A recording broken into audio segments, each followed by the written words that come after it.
माशाअल्लाह मंडी बहुलदीन तो आए ने ते दवाई इन्हां दी शुरू है ते माशाअल्लाह पहले खलो नहीं सी सकदा, वजन नहीं सी पांदा, माशाअल्लाह हुण वजन पाण लग पिया ते इहदे वालिद साहब दसदे के बेहतरी है। बहुत बेहतर है। बेहतर है जी। अच्छा के बेहतरी होना थोड़ा वजन सह लैंदा ते हुण पैरां बाहर अगे रिड़दा जिहदे परने ते हुण सही कुछ रेल। अच्छा माशाअल्लाह अगे रिड़दा सी ते हुण माशाअल्लाह मतलब चरपाई नाल चलदा है, चरपाई नाल चलदा है।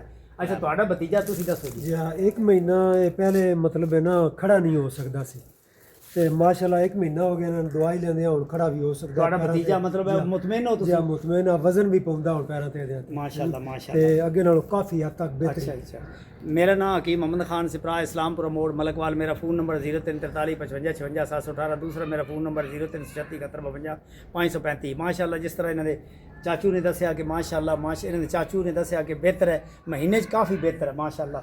तो अगर मतलब ज़मीन तो खाली रिड़दा सी तो हुण माशाअल्लाह चरबाई नाल हल्का चलदा भी है, काफ़ी बेहतर है ना जी। तो डिस्ट्रिक्ट मंडी बहुलदीन तो आए। फ़ोन नंबर तुहाडा की है?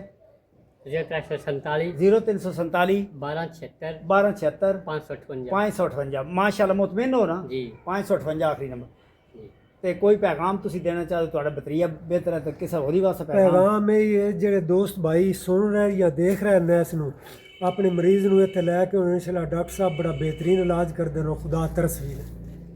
अल्लाह ताला रहम करसी ते मजीद हुण लम्मी चौड़ी गल ना करदे, जुम्मे का टाइम भी हो गया ते खुदारा किसी दे डिसेबल बच्चे ने अगर नहीं गुंजाइश तो फ्री दवाई लै जाओ, लेकिन ज़रूर लै जाओ क्योंकि असी तो जिंदा हाँ तो असी खिदमत कर रहे हैं। एक मिसाल वलदैन भी कल वलदैन भी टुर जाना, असें भी टुर जाना, कैं इन्हां दी खिदमत करनी, इन्हां दी सफाई, इन्हां दी ज़ाती सफाई, इन्हां दे पाखाना साफ़ करना, इन्हां दे कपड़े धो के देने। तो भैणां भरावां कोल तो टाइम ही नहीं होना, भैणां भरावां कोल तो अपना टाइम बच्चों दी औलाद नूं संभालन ते नहीं होना, तो इन्हां माजूर बच्चों ने कैं संभालना।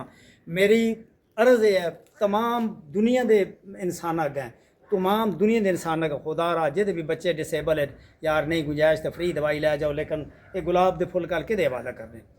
मेरी अर्ज़ है अगर मेरे वसैल होना मैं पूरे पाकिस्तान से फिर के दवाई दें, लेकिन काश कि मेरे को इतने वसैल होंदे तो मैं ज़रूर हर सूबाई दारुल हुकूमत से जाता तो जाके फ्री दवाई देंदा, लेकिन कोशिश मेरी है अल्लाह ताला खैर करे। मैंने अगर अल्लाह तौफीक दे तो मैं हर दारुल हुकूमत दे विच रहना मतलब जाके तो दवाई दें। इजाज़त चाहते हैं। अल्लाह वारिस।